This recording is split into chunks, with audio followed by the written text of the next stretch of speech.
गुरुर्ब्रह्मा गुरुर्विष्णू गुरुर्देव महेश्वरा गुरुर् साक्षात् परब्रह्म तस्मै श्री गुरुवे नमः. जयांचे केलिया स्मरण होय सकळ विद्यांचे अधिकरण तेची वंदूया श्री चरण श्री गुरूंचे. श्रुती स्मृती पुराणां आलयं करुणालयं नमामि भगवत्पादं शंकरं लोकशंकरं शंकरं शंकराचार्यं केशवं वादरायण सूत्रभाष्यकृतो वन्दे भगवन्तो पुनः पुनः. शुकासारिखे पूर्ण वैराग्य जाचे वशिष्ठा परिज्ञान योगेश्वराचे कवी वाल्मिका सारिका मान्य ऐसा नमस्कार माझा सद्गुरु रामदासा. जय जय रघुवीर समर्थ. सद्गुरु प्रल्हाद महाराज. डॉक्टर काका व आदरणीय मंदाताईंना वंदन करते. जयश्रीताईंनाही वंदन करते. दासबोध अभ्यास वर्गासाठी जमलेल्या तुम्हा सर्व श्रोतांना वंदन करते. आज आपला अभ्यासाचा दशक 5वा समास 10वा सिद्ध लक्षण. माणसाच्या 4 गटांचा आपण अभ्यास करत आहोत. त्यातील बद्ध मुमुक्षु व साधकाचा विचार झाल्यानंतर आता सिद्ध लक्षणं पाहणार आहोत. संसारात रमलेल्या बद्धाची लक्षणे पाहताना विचार केला होता की संसारात रमल्यानंतर त्याला समाधान प्राप्त झाले नाही, तर उलट त्या संसाराचा उद्वेग निर्माण झाला व त्रिविध तापांनी पोळल्यामुळे त्याला दुःख निर्माण झाले व आता पुरे झाला हा संसार असे त्याला वाटू लागले. तोच आता मुमुक्षु होय. मुमुक्षु अवस्थेत अचानक संतांची भेट होते. आधी जीवनात झालेल्या चुकांचा त्याला पश्चाताप झाला आणि आता या चुका दुरुस्त करण्यासाठी संत सहवासाची त्याला तळमळ लागली. प्रपंचाचा हव्यास सोडून परमार्थाची कास धरण्यासाठी संतांना शरण गेला व आता आपल्या शिष्याला खरे स्वतःचे हित करून घेण्याची तळमळ वाटते आहे हे संतांच्या लक्षात येते व तो शिष्याला आपले म्हणतो. तोच खरा साधक होय. साधक वारंवार सातत्याने साधना करतो. श्रीगुरु संतांवर श्रद्धा ठेवतो. त्याचा परिणाम म्हणजे साधक आतापर्यंत फक्त स्वतःपुरता विचार करत होता, तो हळूहळू आता व्यापक विचार करायला लागला आणि तो विश्वमनाशी समरस व्हायला लागला.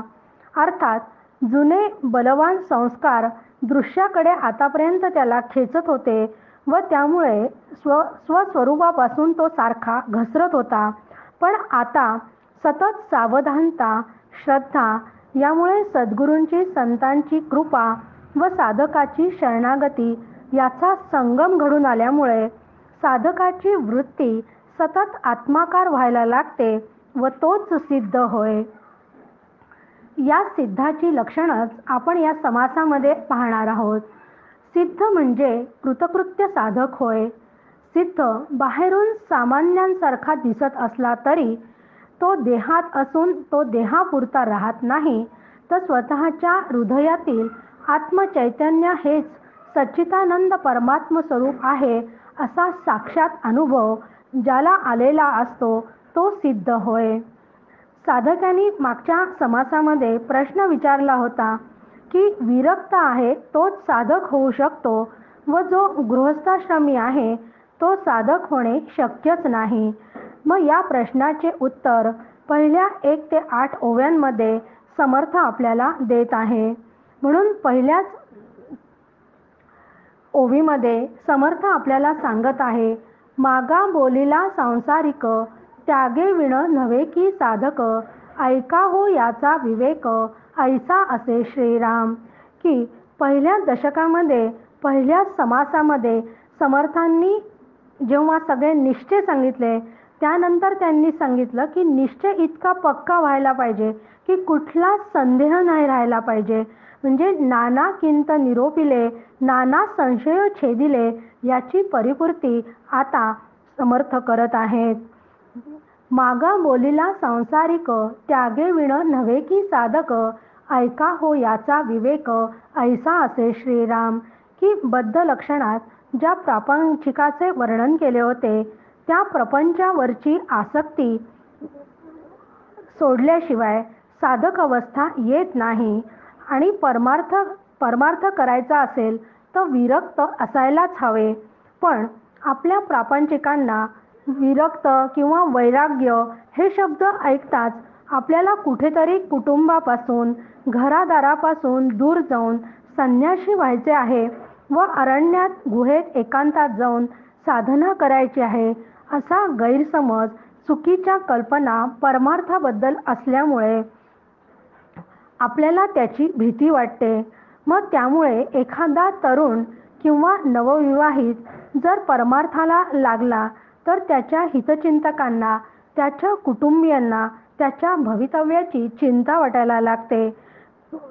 पत्नी जर परमार्थाला लागली तर पतीला, व पती जर परमार्थाला लागला तर पत्नीला अस्वस्थ वाटायला लागते. याचे एकच कारण आहे की विरक्त म्हटल्यावर ज्या आपल्या चुकीच्या कल्पना आपण करून घेतलेल्या आहेत, कारण परमार्थिक संकल्पनांचे अज्ञान हेच त्याचे कारण आहे. आणि या चुकीच्या संकल्पना जोपर्यंत दूर होत नाही तोपर्यंत खरा विरक्त होऊ शकत नाही. कारण विरक्त याचा अर्थ संसारात राहून सन्मार्गाने चालत राहणे. त्यासाठी संसारी माणसांनी कुकर्माचा त्याग करायला हवा. हा त्यागच येथे अपेक्षित आहे. कारण प्रापंचिक माणसांची दुर्बुद्धी सोडून त्याने सद्बुद्धी धारण करावी. विधी निषेधांचं अत्यंत काटेकोरपणे संयमाने वागणे व प्रपंचातील विषयांचं चिंतन थांबवून प्रपंचाला गौणत्व त्याने दिले पाहिजे. व देव असेल की नसेल, देवाचे सत्यस्वरूपाचे अज्ञान जेव्हा हळूहळू नाहीसे व्हायला सुरुवात होते, तेव्हाच खरा अंतःकरणाचा होणारा त्याग म्हणजेच खरा त्याग होय. असा हा त्याग गृहस्थाश्रम व संन्यासाश्रम या दोघांनाही करावाच लागतो.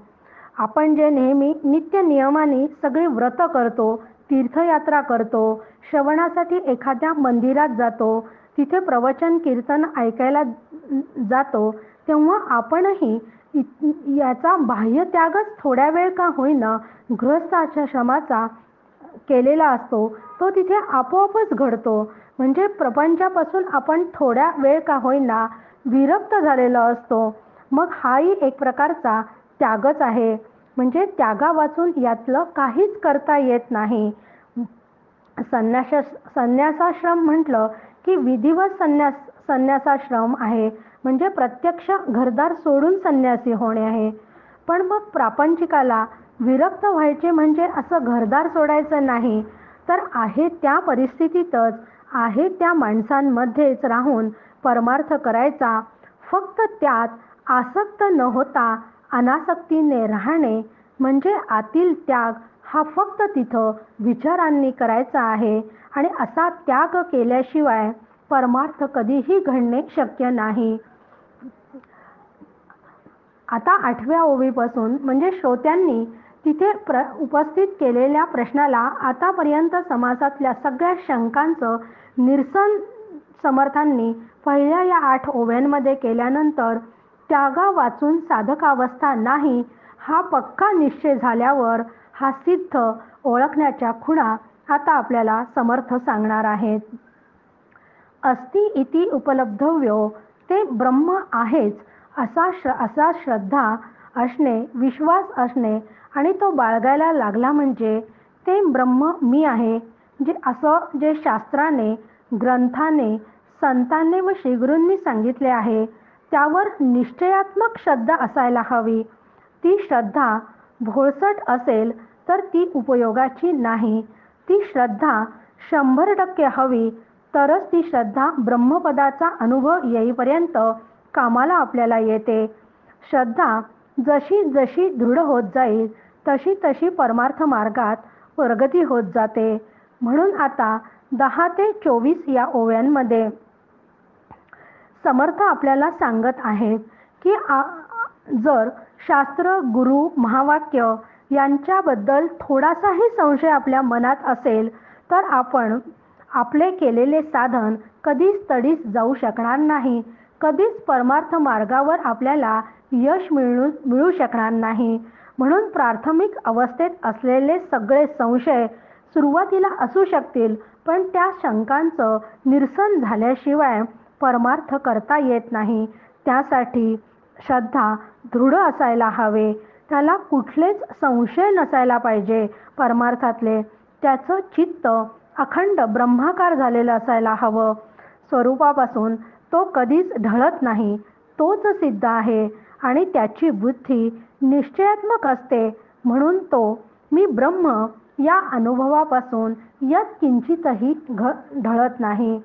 पण तुमच्या आमच्यासारखे जेव्हा साधनेला लागलेले असतात, म्हणजे साधक अवस्थेत असतात, तर या साधक अवस्थेतून सिद्ध होण्यासाठी आपण तयारी करायला लागलेलो असतो. पण साधू संत मात्र पूर्णपणे सिद्धच असतात.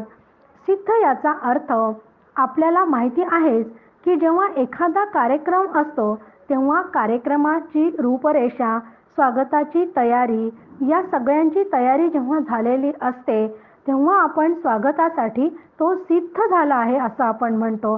म्हणजे सिद्ध याचा अर्थ आपल्याला व्यवहारामध्ये माहिती आहे. स्वयंपाक करताना पण सगळं साहित्य आपल्याजवळ अगदी तयार असेल आणि त्या साहित्याच्या आधाराने आपण पूर्ण स्वयंपाक तयार झाला असेल, तर मग स्वयंपाक झाल्यावरच आपण आता स्वयंपाक झाला, जेवायला चला असं म्हणतो. म्हणजे स्वयंपाकाची पूर्ण सिद्धी तिथे झालेली आहे, तेव्हाच मी कोणाला तरी जेवायला वाढू शकते अशी सिद्धी आपण व्यवहारामध्ये पाहत असतो. पण इकडे परमार्थात साधना करून साधक सिद्ध झालेला असतो त्याला सिद्ध म्हणतात. कारण असे सिद्ध जे असतात त्याला श्रीगुरूंनी त्यांनी सांगितलेले साधन त्याबद्दल कुठलाच संशय नसतो सिद्धकाला. त्याचे चित्त पूर्णपणे ज्ञानाने संशयरहित झालेले असते. त्यामुळे हे श्रेष्ठ साधन की ते श्रेष्ठ साधन, कुठलं दैवत, श्रीगुरू यांनी सांगितलेला उपदेश वाक्य यावर आतापर्यंत त्याला अनेक शंका, संशय निर्माण झालेले होते. पण आता तो सिद्ध झाल्यामुळे ते अनुभवाने संपले. कारण ज्ञानामध्ये अस्पष्टता राहिली नाही तर तोच साधू होतो. म्हणूनच त्यांनी 13व्या ओवीमध्ये आपल्याला सांगितले की संशयरहित ज्ञान तेची साधूचे लक्षण, सिद्धा अंगी संशयहीन लागेल कैसा श्रीराम. की जेथे ज्ञानामध्ये जराही अस्पष्टता नसते तोच साधू आहे, तोच सिद्ध होय. म्हणजे इथं हीनता, कुठल्याही गोष्टीबद्दल संशय, अस्पष्टता, अपूर्णता या सिद्धामध्ये असूच शकत नाही. अशी सिद्ध अवस्थेत पोचलेला तोच सिद्ध असतो. 16 ते 24 ओव्यांमध्ये श्रद्धा दृढ नसेल तर सतत मनात संशयाचे काहूर माजत असेल तर अशा संशयरहित बुद्धीने केलेल्या साधनेला पाहिजे तसं फळ येत नाही. म्हणून संशय असताना केलेल्या साधनेला, उपासनेला काहीच अर्थ राहणार नाही. म्हणून त्यांनी इथे व्यर्थ संशयाचा देव, व्यर्थ संशयाचा भाव, व्यर्थ संशयाचा स्वभाव, सर्व काही अशा संपूर्ण ओव्या एकाखाली एक दिला आहे की संशय जोपर्यंत पूर्ण जात नाही तोपर्यंत सिद्ध अवस्था प्राप्तच होऊ शकत नाही. की जसे प्रपंचामध्ये पती पत्नीच्या नात्यात थोडासाही संशय असेल तर प्रपंच बिघडतो, अगदी तसेच परमार्थातही देवावर संशय असेल, व्रत वैकल्य केले तर त्यावर संशय असेल, सद्ग्रंथांवर विश्वास नसेल, संतांनी सांगितलेल्या विचारांची स्पष्टता नसेल, श्रवण करत असतानाही त्यावर शंका येत असतील, तर ते जे सांगणारे आहे त्यांच्यावरही आपण शंका घेतो की हे सांगतात हे बरोबर आहे की नाही, अशी शंका जर मला श्रवण करत असताना येत असेल, म्हणजे नानाकिंत संदेहाचे असतील, तर संशयाने भरलेल्या या जीवनात अनिश्चितता असते. आणि अशी अनिश्चितता ठेवून केलेल्या कुठल्याही कार्यात पाहिजे तसे यश मिळू शकत नाही. मग केलेली कृती, ती करण्यासाठी केलेली वाटचाल सगळी व्यर्थ ठरते. म्हणून श्रद्धा ज्या प्रमाणात असेल तसेच त्या केलेल्या कार्यालाही यश कमी जास्तच मिळत असते. म्हणून श्रद्धा कुचकी नसावी, बेचव नसावी, आंधळी नसावी. जोपर्यंत खरी श्रद्धा निर्माण होत नाही तोपर्यंत सर्व संशय नष्ट होत नाही. त्यासाठी यथार्थ श्रवण घडून संशय हळूहळू दूरच झाले पाहिजे. 24वी ओवी. निश्चय विण सर्व काही, अणुमात्र ते प्रमाण नाही. व्यर्थची पडिले प्रवाही, संदेहाचे श्रीराम. की निश्चयात्मक ज्ञान नसेल तर आयुष्यभर कितीही साधना केल्या तरी त्या संशयाच्या प्रवाहात माणूस गटांगळ्याच खात राहतो. अनेक वर्षापासून आपण साधना करत असतो तरीही आत्मज्ञानाचे फळ त्याला मिळत नाही. पण हे जर फळ हवं असेल तर निश्चयात्मक बुद्धी हवी. त्यासाठी सत्वगुण वाढायला हवा. बुद्धी निश्चयात्मक करण्यासाठी उपासना करायला हवी. सद्विचार सद्बुद्धीच्या साह्याने बुद्धी शुद्ध करायला हवी आणि अशी शुद्ध बुद्धीतच ज्ञानाचा उदय होतो. आणि ज्ञानाचा उदय होण्यासाठी चुकीचे जे संस्कार आतापर्यंत होते ते चित्तातून काढून नवीन संस्कार करायला हवे.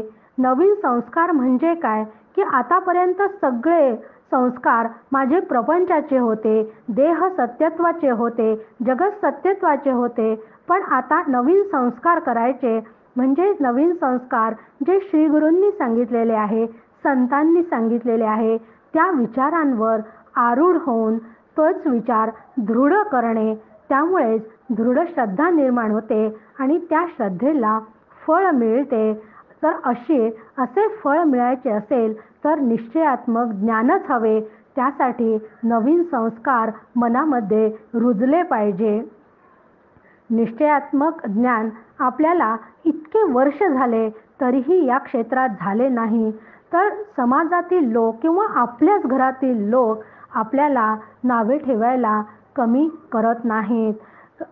असं ज्ञान न होण्याचं एकच कारण आहे की रज आणि तम हे गुण आपले वर आलेले असतात. त्यामुळे आपण निश्चयात्मक बुद्धी करू शकत नाही. त्यासाठी सत्वगुण वाढवायला हवा.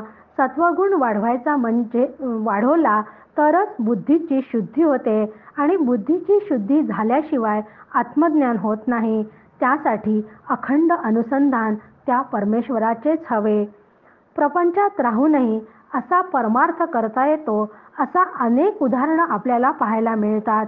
तुकाराम महाराज आहे, नामदेव महाराज आहे, नाथ महाराज आहे, तुलसीदास महाराज आहे.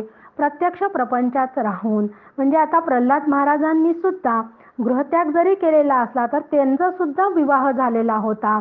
म्हणजे प्रल्हाद महाराज आहेत, डॉक्टर काका आहेत, या सगळ्यांचे प्रपंचात राहूनही त्यांचा परमार्थ सिद्धीला गेलेला आहे.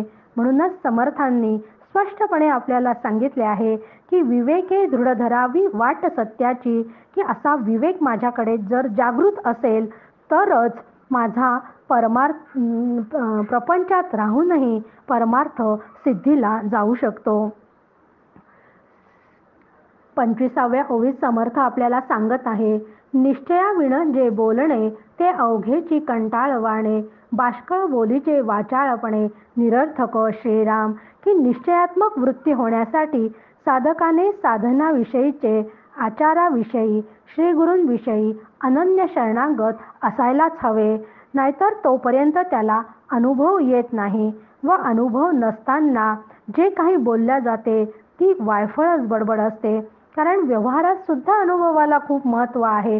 परमार्थाचा प्रश्नच नाही. म्हणून आपल्याकडे लग्न कार्य असलं तर आपण म्हणतो की घरात मोठे माणसं जे असतात, अनुभवी असतात, त्यांना आपण विचारत असतो. म्हणजे अनुभवाशिवाय व्यवहार सुद्धा जर व्यवस्थित होऊ शकत नाही तर मग परमार्थात अनुभवाची किती गरज आहे हो. म्हणून अनुभव नसताना बोलणे हे वायफळ बोलणे आहे. म्हणून साधकाने त्याचा आचार, उच्चार, विचार यात त्याची एक वाक्यता असायलाच हवी. एक वाक्यता जर नसेल बोलण्यात तर त्याचे बोलणे कंटाळवाणे, अस्ताव्यस्त, निरर्थक बडबडच वाटायला लागते. म्हणून या क्षेत्रात येऊन 10-10, 15-15 वर्ष झाली तरी माझ्या वागण्यात, बोलण्यात, आचरणात इतरांना जर बदल दिसत नसेल आणि तो स्वतःलाही जर जाणवत नसेल तर तुम्ही परमार्थ करून काय उपयोग आहे असं घरातलेच लोक आपल्याला म्हणत असतात. कारण परमार्थ इतक्या वर्षापासून मी करते आहे तरीही जर माझ्यामधला राग, द्वेष, मत्सर जात नसेल, द्वैत बुद्धी तशीच असेल तर या क्षेत्रात मी काहीच मिळवलेले नाही. म्हणून साधकाने साधना करत असताना साधक अवस्थेत अत्यंत दक्षतेने, सावधानतेने राहून स्वतःची जबाबदारी पेलण्याचे सामर्थ्य कमविले पाहिजे. 26-27व्या ओळीमध्ये समर्थ आपल्याला सांगत आहेत, असो निश्चय विण जे वल्गला, ते अवघीची विटंबना, संशय काही समाधाना, उरी नाही श्रीराम. म्हणून संदेहरहित ज्ञान, निश्चयाचे समाधान, तेची सिद्धाचे लक्षण, निश्चयेसी श्रीराम. की संशयात्मक बुद्धी कधीच पूर्ण समाधान देऊ शकत नाही. म्हणून निश्चयापासून बोलणे निरर्थक आहे. त्यासाठी जीव काय आहे, ईश्वर काय आहे, माया काय आहे, त्याचा निराश करायचा म्हणजे काय, हे सगळे विचार श्री गुरूंकडून छान समजून घ्यायला हवे. असे समजून घेतले की निसंदिग्ध ज्ञानाने निश्चयात्मक बोलणे श्रोत्यांचे समाधान करते, तोच सिद्ध आहे हे नक्की समजावे. 28व्या ओळीमध्ये समर्थ आपल्याला सांगत आहे, तव श्रोता करी प्रश्न, निश्चय करावा कवन, मुख्य निश्चयाचे लक्षण, मज निरोपावे श्रीराम. की आतापर्यंत त्यांनी सांगितलं की निश्चयाला अत्यंत महत्त्व आहे आणि निश्चया व्यतिरिक्त जो काही बोलत असेल आणि अनुभव घेत असेल ते सगळे वायफळ आहे, निरर्थक आहे. मग श्रोता आता प्रश्न विचारतो आहे की मग हा निश्चय कसा करावा, या निश्चयाचं मुख्य लक्षण काय आहे हे मला तुम्ही समजावून सांगा. ऐक निश्चय तो ऐसा, मुख्य देव आहे कैसा, नाना देवांचा वळसा, करूच नये श्रीराम. की मुख्य देवाचे स्वरूप काय आहे हे जाणून घेणे हाच निश्चय आहे. म्हणून साधकाने एकाच देवाला धरावे आणि मुख्य देव संतांच्या सहवासात तो समजून घ्यावा. आपल्या देवघरामध्ये अनेक देवदेवतांच्या मूर्ती, फोटो असतात. त्या देवदेवतांची जशी आपण रोज पूजा अर्चा करतो ती तशीच करायची आहे. पण असे कितीही देवघरामध्ये देव असले तरी साधकाने अंतःकरणात मात्र एकच देव ठेवावा आणि श्रीगुरूं जर केले असतील तर श्रीगुरूंनी सांगितलेला मंत्र व त्या मंत्राची देवता आपल्या हृदयाच्या देवघरात स्थापन करावी. समर्थांनी चत्वार देव निरूपण समासामध्ये 4 प्रकारचे देव आपल्याला सांगितलेले आहेत. तो पुढे आपण सविस्तर अभ्यास करणारच आहेत. पण आता जाता जाता थोडंसं आपल्याला पाहून घ्यायचं आहे, कारण पुढच्या ओव्या समजण्यासाठी. की चत्वार देव निरूपणामध्ये त्यांनी मूर्ती, अवतार, सगुण निराकार ईश्वर व निर्गुण निराकार ब्रह्म हे 4 देव सांगितलेले आहेत. मूर्ती कोणाच्या असतात? मूर्ती अवतारांच्या असतात. अवतार हे ईश्वराचे असतात आणि ईश्वराची निर्मिती परब्रह्म तत्वाला जे स्फुरण झाले त्यातून झालेली आहे. आणि ते स्फुरण झाल्यानंतर जी माया निर्माण झाली त्या ईश्वराचं अधिष्ठान असलेलं जे ब्रह्मतत्व आहे, ते ब्रह्मतत्व म्हणजे निर्गुण निराकार तत्व. आणि हे ब्रह्मतत्व जे अधिष्ठान आहे, हे ब्रह्मतत्व आत्मरूपाने कायमस्वरूपी असते, सर्व शरीरभर व्यापून असते आणि तेच माझे खरे स्वरूप आहे, तोच मुख्य देव आहे. परंतु हे निर्गुण निराकार निरावयव असलेले हे ब्रह्मतत्व अरूप असल्यामुळे, त्याला नाम रूप आकार काहीच नसल्यामुळे ते एकाएकी मला समजत नाही. आपल्याला व्यवहारामध्ये प्रत्येक गोष्ट समजण्यासाठी नामारूपाची सवय झालेली आहे. म्हणून मुख्य तत्व समजून घेण्यासाठी प्रतिमा कराव्या लागतात. नाथुडे मुख्य परमात्मा म्हणूनही करावी लागे प्रतिमा, असे स्पष्ट वर्णन समर्थांनी केलेले आहे. म्हणून साधकाने निष्काम भावनाने अंतःकरण शुद्ध व शांत करण्यासाठी अवतार असलेल्या देवतांची उपासना करायची. हळूहळू सगुणाची उपासना करत करत निर्गुणापर्यंत पोहोचण्याचा प्रयत्न साधकाने करायचा आणि सगुण उपासनेचे मूल्य व मर्यादा मात्र साधकाने त्या लक्षात ठेवायच्या आणि निर्गुण तत्वापर्यंत पोहोचायचा प्रयत्न करायचा. पण होते काय की इतर धर्मांमध्ये, म्हणजे जसं मुसलमानांमध्ये एकच कुराण धर्मग्रंथ आहे, ख्रिश्चनांमध्ये फक्त एकच बायबल हा ग्रंथ आहे. पण आपल्या धर्मामध्ये मात्र 4 वेद आहेत, उपनिषद आहेत, 18 पुराण आहेत. मग नेमके आपण काय करावे हे आपल्या लक्षातच येत नाही. मग त्यावेळेस आपला सगळा गोंधळ होऊन जातो. म्हणून अशा वेळीच खरं म्हणजे सद्गुरूंची गरज असते. कारण मुख्य देव एकच आहे,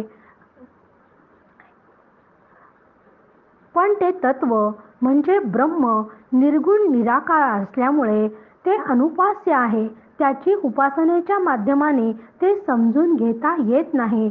म्हणून तेच परब्रह्म तत्व जे निर्गुण निराकार आहे, तेच परब्रह्म भक्तांसाठी सगुण साकार रूप धारण करते आणि अशा सगुण साकार रूपामधूनच हळूहळू आपल्यापर्यंत ते पोहोचते आणि मगच त्या सगुणाच्या माध्यमातून आपण निर्गुणापर्यंत पोहोचण्याचा आपला प्रवास यशस्वी होतो.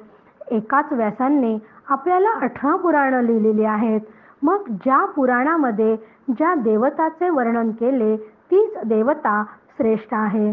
कारण विष्णू या देवतेचा जो अभ्यास करत असेल, ज्याची विष्णू या देवतावर श्रद्धा असेल, त्याच्यासाठी विष्णू पुराणामध्ये सर्वश्रेष्ठ देवता विष्णूच सांगितलेली आहे.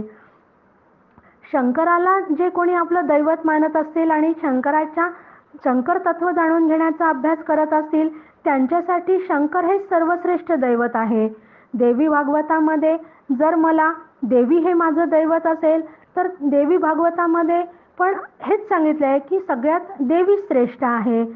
श्रीकृष्णावर ज्यांची भक्ती असेल त्यांना भागवतामधले ती भक्ती सगळ्यात श्रेष्ठ वाटते. रामायण ज्याला आवडते त्याला रामायणातल्या दैवत म्हणजे श्रीराम हेच त्याला आपले दैवत आणि त्याच दैवतावर त्याची श्रद्धा असते. मग अशी श्रद्धा वेगवेगळ्या देवतांवर आपली असते. परंतु आपण हे लक्षात ठेवायला पाहिजे की अशा सगळ्या या देवदेवता वेगवेगळ्या असल्या तरी त्या ग्रंथांमध्ये सांगितलेली मुख्य देवता जी सांगितली आहे ती देवता, त्या दैवतेचा मी जेव्हा स्वीकार करते तर ते दैवत कोणतं स्वीकारावं यासाठी मला बंधन नाही आहे. कोणत्या देवतावर माझा श्रद्धा असावी, विश्वास असावं यावर माझं बंधन नाही आहे. पण त्या प्रत्येक दैवताच्या मागे असणारा जो मुख्य देव आहे तोच मुख्य ब्रह्मरूप देव आहे याचा मात्र मला पक्का निश्चय करायला हवा. म्हणजे देवदेवता कितीही असल्या तरी त्या सगळ्यांचं तत्व असलेल्या, त्या सगळ्या देवतांचं अधिष्ठान असलेलं परब्रह्म तत्व हेच माझं मूळ स्वरूप आहे याचा निश्चय माझा पक्का असायला हवा. की जसं आपण आपल्या कुटुंबामध्ये अनेक लोक असतात, आपल्या कुटुंबामध्ये म्हणजे आपल्या कुळामध्ये अनेक लोक असतात. म्हणजे जसं आता माझं कुळ म्हणजे पसारकर फॅमिली आहे आणि मी पसारकर आहे, पण माझ्या फॅमिलीमध्ये माझे चुलत, माझे गणगोत असे अनेक व्यक्ती आहेत. पण माझ्या गणगोतामध्ये इतर सगळ्यांचं आडनाव, कुळामधल्यांचं सगळ्यांचं आडनाव पसारकर असलं तरी प्रत्येकाचं नाम आणि रूप वेगळी वेगळी आहेत. मग अगदी तसेच सर्व देवदेवतांचं कुळ एकच आहे, ते म्हणजे ते सगळे परब्रह्म तत्वाशीच एकनिष्ठ आहेत. परब्रह्म तत्वच त्यांचं कुळ आहे हे लक्षात ठेवून अनेक देवदेवतांच्या फंदात न पडता मुख्य देवाचाच विचार करावा. ज्या देवाने ही संपूर्ण चर अचर सृष्टी निर्माण केली त्या सर्वश्रेष्ठ परमेश्वराला जाणून घ्यावे. यासाठी मला भक्त व्हावं लागते. आणि भक्त व्हायचे असेल तर समर्थांनी भक्ताची व्याख्या खूप सुंदर केली होती की जो विभक्त नाही तो भक्त, की जो भगवंताशी एकरूप झालेला आहे तोच खरा भक्त आहे. म्हणून भक्ताने त्या देवतांची तटस्थ लक्षणं काय आहेत, स्वरूप लक्षणं काय आहे हे समजून घेऊन खरा मी कोण हे लक्षात घ्यावे. देवाचे व माझे नाते काय आहे हे नक्की समजून घ्यावे. ज्याला मी माझे माझे म्हणतो की माझे मन, माझी बुद्धी, माझी साडी, माझा देह असं जे माझे माझे म्हणतो ते मी नाही. म्हणून या माझाचा संग सोडून द्यायचा व जो खरा मी आत्मरूप आहे तो मी ओळखायचा आहे. आणि हे ओळखता आले तरच मी व देव एक आहोत या अनुभवापर्यंत आपण पोहोचू शकतो आणि या अनुभवात राहतो तोच सिद्ध होय. म्हणून 32व्या ओवीतच त्यांनी आपल्याला सांगितले होते की आपल्या देवास ओळखावे, मग मी कोण हे पहावे, संग त्यागून राहावे, वस्तुरूप श्रीराम. आत्ताच आपण या ओवीचा विचार केला होता. 33व्या ओवीमध्ये समर्थ आपल्याला सांगत आहेत, तोडावा बंधनाचा संशयो, करावा मोक्षाचा निश्चयो, पहावा भूतांचा अन्वयो, व्यतिरेकासी श्रीराम. की मी अज्ञानामुळे बंधनात अडकलेले आहे आणि बंधनात अडकले. बंधन म्हणजे काय आहे तर जे मी नाही ते मी स्वतःला समजते. मी देह नसताना मी स्वतःला देह समजते आहे. यालाच भ्रांती म्हणतात. मग नेहमी प्रत्येक समासामध्ये हा विचार येतच जाणार आहे. कारण मला देहसत्यत्व भ्रांती, जगत सत्यत्व भ्रांती, कर्तृत्व भोक्तृत्व भ्रांती या भ्रांतीमधून स्वतःला सोडवायचे आहे. आणि मुळात हे बंधन नसतानाही मी हे बंधन काल्पनिक असताना, आभासिक असताना मी स्वतःवर ते लादून घेतलेले आहे. म्हणून प्रत्येक वेळेस समर्थ काय किंवा कुठल्याही ग्रंथामध्ये श्री गुरु वारंवार आपल्याला हा उपदेश करत असतात की या सगळ्या भ्रांतीमधून तू सुटलं पाहिजे. आणि भ्रांतीतून सुटल्याशिवाय मला सत्य काय आहे हे समजणार नाही. आणि सत्य काय आहे हे समजल्याशिवाय मला त्याचा अनुभव येणार नाही. आणि अनुभव आल्याशिवाय मी सिद्धसुद्धा होऊ शकणार नाही. म्हणून जीवाने जे नाही पण दिसते, ते ज्याच्यामुळे दिसते त्या अधिष्ठान ब्रह्माचा विचार करावा व मी मुक्त आहे असा सतत निश्चय सांभाळावा. जीवाने आपल्या वाट्याला आलेले सर्व कर्तव्य, कर्म, कौटुंबिक जबाबदाऱ्या अगदी व्यवस्थितपणे सांभाळायच्या आहे. देह मी नाही, जग सत्य नाही हे शास्त्रांनी समजलेले असले तरी पण आणखी एक तिसरी गोष्ट समजून घ्यावयाची, ती म्हणजे की जेवढे असत्य, असार, गतिमान, अनित्य, दृश्य जगतातील सर्व गोष्टींचा सतत आपल्याला जो अनुभव येतो त्याच्या मागे आत्मनावाचे तत्व ओतप्रोत भरलेले आहे. म्हणजे या दृश्य पसाराच्या मागे जे ब्रह्मतत्व आहे ते ब्रह्मतत्व म्हणजेच मी आहे, म्हणजेच हा आत्मा आहे. आणि हे आत्मा नावाचे तत्व ओतप्रोत भरलेले आहे. जेव्हा जेव्हाही काहीतरी मला भासते, दिसते, जे दृश्याकडे दिसते त्या दृश्याकडे सतत माझी नजर जाते, तेव्हा तेव्हा मला संतांचा विचार आठवला पाहिजे की ज्या ज्या ठिकाणी मन जाय माझे त्या त्या ठिकाणी निजरूप तुझे. अशी साधना मला करायला हवी. ती साधना करत असताना संतांचा हा विचार मला आठवला पाहिजे की जे तत्व माझ्यात आहे तेच तत्व इतरांमध्ये भरून आहे. अशी अन्वयाची दृष्टी मला कमवावी लागेल. कारण शास्त्रामध्ये आत्मानुभवासाठी काही प्रक्रिया सांगितलेल्या आहेत. त्यात अन्वय व्यतिरेकाची सुद्धा प्रक्रिया सांगितलेली आहे. अन्वय प्रक्रियाची सांगताना समर्थांनी फार सुंदर पद्धतीने आपल्याला हे अन्वय व्यतिरेकाची प्रक्रिया सांगितलेली आहे. कारण आत्मानुभव घेण्यासाठी या दोन्हीही गोष्टी आवश्यक असतात. आपण मागे पण एकदा विचार केला होता की व्यतिरेकाचा अभ्यास करायचा म्हणजे काय, तर सगळे घटक बाजूला करायचे आहेत. म्हणजेच काय की हे मी नाही, हे मी नाही असं करत करत चारी देहांचा अभ्यासाने निराश करायचा आणि असा निराश करत करत या सर्वांचा प्रकाशक असणारा आत्मा मी आहे असा आत्म्याचा अनुभव घ्यायचा.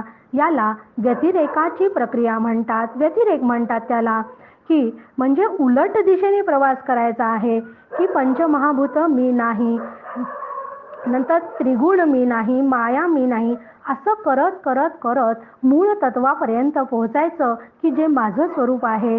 म्हणजे हे मी नाही, हे मी नाही असं करत करत ज्या आत्मतत्वापर्यंत पोहोचायचं आहे आणि त्या आत्म्याचा अनुभव घ्यायचा आहे याला व्यतिरेक म्हणतात.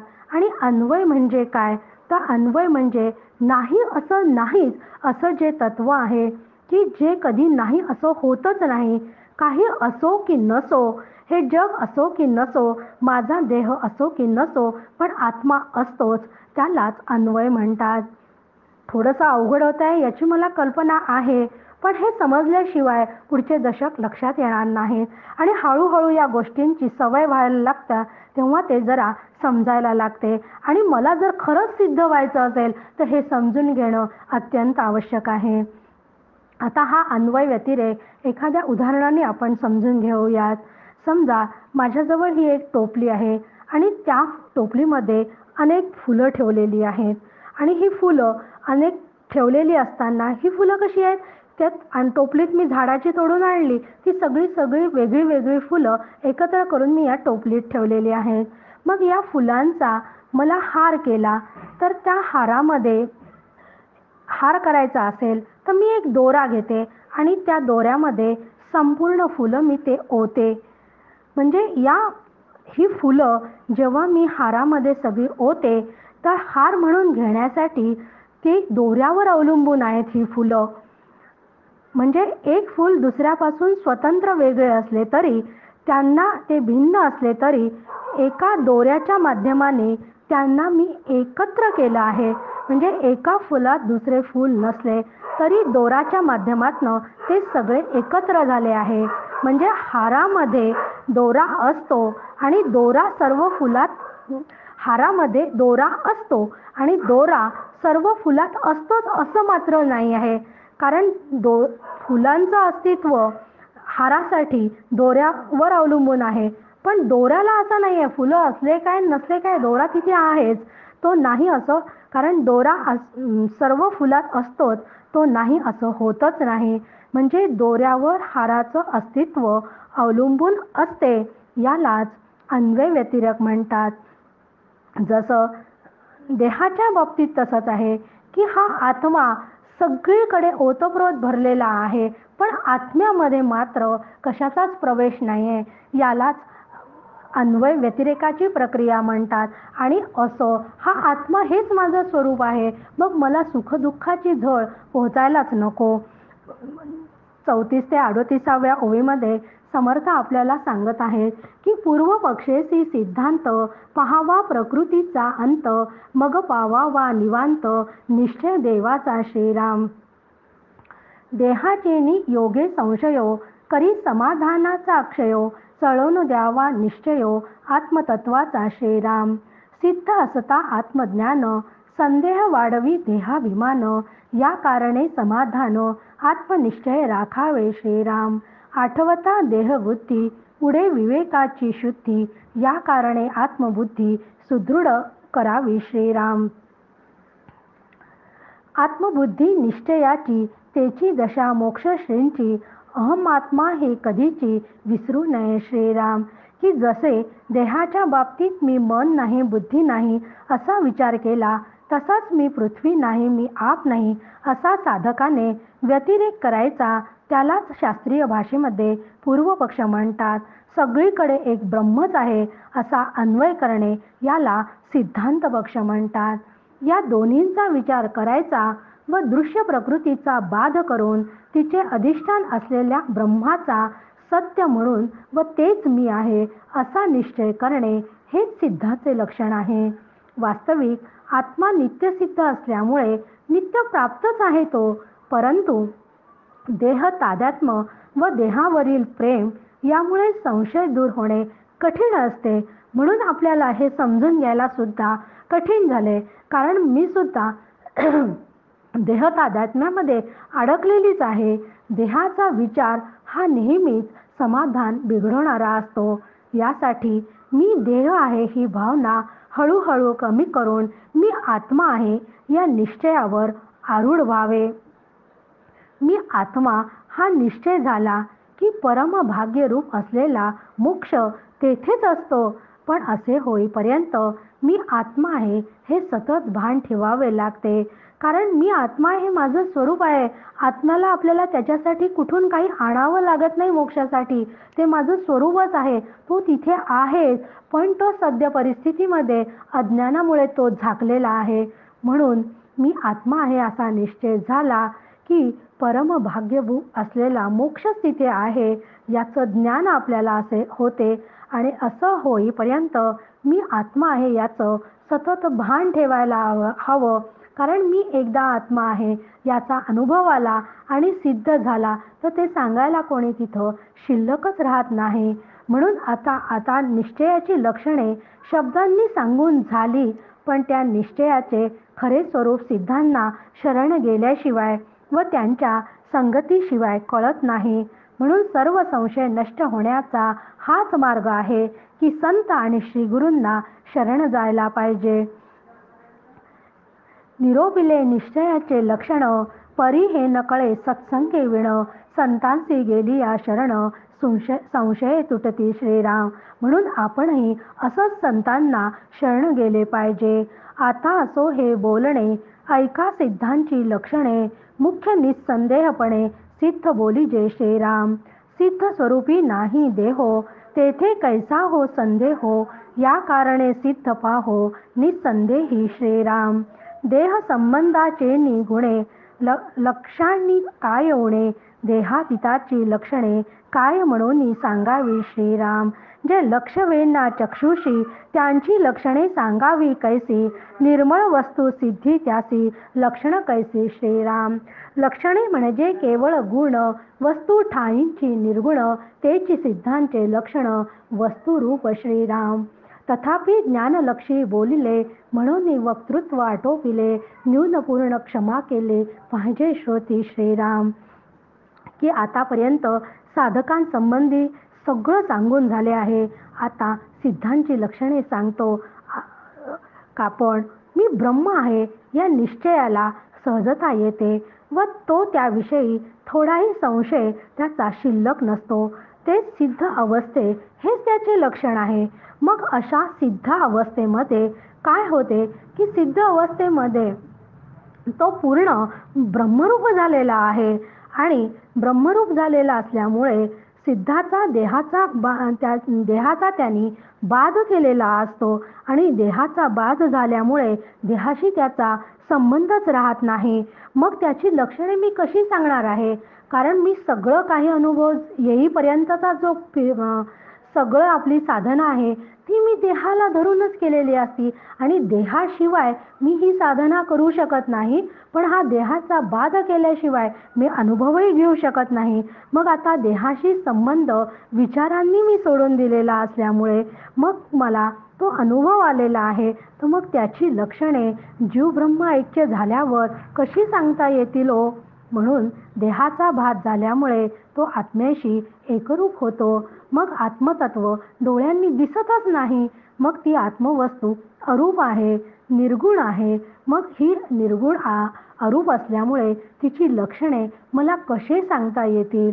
लक्षणे सांगणे म्हणजे गुणांचं वर्णन करणं आहे आणि आत्मवस्तू तर गुणांच्याही पलीकडे आहे. म्हणून आपण गणपतीला अथर्वशीर्षात म्हणतात त्वं गुणात्रयातीतः, की गणपती कसा आहे? ब्रह्मरूप आहे, तो गुणांच्या पलीकडचा आहे. म्हणून स्वरूपाने तो निर्गुण आहे. म्हणून सिद्धही तसाच असतो. हाच विचार पुन्हा 8व्या दशकात आत्मज्ञानाविषयी व सिद्ध लक्षणांविषयी विस्तृत चर्चा आपण करणार आहोत. समर्थांनी त्याचा उहापोह 8व्या दशकात केलेला आहे.